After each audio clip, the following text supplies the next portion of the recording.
कुछ दिन से दिल में एक ख्याल पैदा हो रहा था। दिल चाह रहा था कि एक बार 2 रकात नमाज तर्जमे के साथ अदा करूं, ताकि मुझे मालूम हो सके कि आज तक जो नमाज अदा करता रहा हूं उसका मतलब किया है। अपने इरादा को हकीकत बनाने के लिए वुजू करके जाए नमाज बिछाई और पहले तवुज़ और तस्मिया पढ़ी कि मैं पनाह मांगता हूं अल्लाह की शैतान मरदूद से। शुरू करता हूं अल्लाह के नाम के साथ जो निहायत मेहरबान और रहम वाला है। उसके बाद 2 रकात नफल नमाज की नीयत की और हाथ कानों तक उठाए और कहा कि अल्लाह सबसे बड़ा है। उसके बाद थना पढ़ी, ऐ अल्लाह तू पाक है और तमाम तारीफें तेरे लिए हैं और तेरा नाम बरकत वाला है और तेरी शान बहुत बुलंद है और तेरे सिवा कोई इबादत के लायक नहीं है। उसके बाद सूरह फातिहा यूं पढ़ी कि तमाम तारीफें या अल्लाह आपके लिए जो तमाम जहानों के पालने वाले हैं, निहायत ही मेहरबान और निहायत ही रहम करने वाले हैं, कयामत के दिन के मालिक हैं। हम आपकी ही इबादत करते हैं और आपसे ही मदद मांगते हैं। हमें सीधा रास्ता दिखलाइए, उन लोगों का रास्ता जिन पर आपने इनाम किया, न उन लोगों का जिन पर आप गुस्सा हुए और न गुमराहों का।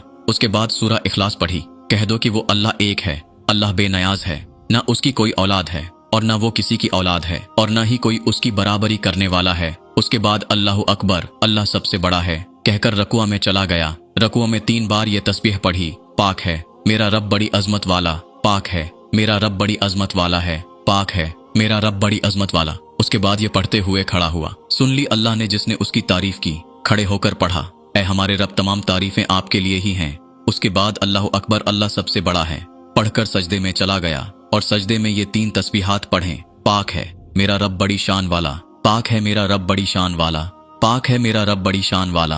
अब दूसरी रकात भी इसी तरह अदा करने के बाद दूसरे सजदे के बाद तशाहुद में बैठ गया और अब ये पढ़ा, तमाम कौली और बदनी इबादतें सिर्फ अल्लाह के लिए हैं। ऐ नबी करीम सल्लल्लाहु अलैहि वसल्लम, आप पर सलाम हो और अल्लाह की रहमत और बरकत हो, सलाम हो हम पर और अल्लाह के नेक बंदों पर। मैं गवाही देता हूँ अल्लाह के सिवा कोई भी इबादत के लायक नहीं है और मैं गवाही देता हूँ कि मोहम्मद सल्लल्लाहु अलैहि वसल्लम अल्लाह के बंदे और रसूल हैं। उसके बाद दरूद शरीफ पढ़ा, ऐ अल्लाह मोहम्मद सल्लल्लाहु अलैहि वसल्लम और उनकी आल पर दरूद भेजिए जैसे कि आपने रहमत भेजी हजरत इब्राहिम अलैहिस्सलाम और उनकी आल पर। बेशक तू तारीफ के लायक बुजुर्गी वाला है। ऐ अल्लाह मोहम्मद सल्लल्लाहु अलैहि वसल्लम और उनकी आल पर बरकत नाजिल फरमा जैसे कि आपने बरकत नाजिल फरमाई हजरत इब्राहिम अलैहिस्सलाम और उनकी आल पर। बेशक तू तारीफ के लायक बुजुर्गी वाला है। अब मैंने दुआ पढ़ी कि ऐ अल्लाह मुझे और मेरी औलाद को नमाज कायम करना वाला बनाइए। ऐ हमारे रब हमारी दुआ कबूल फरमाइए। ऐ हमारे रब मुझे और मेरे वालिदैन और तमाम मोमिनीन को इस दिन बख्श दीजिए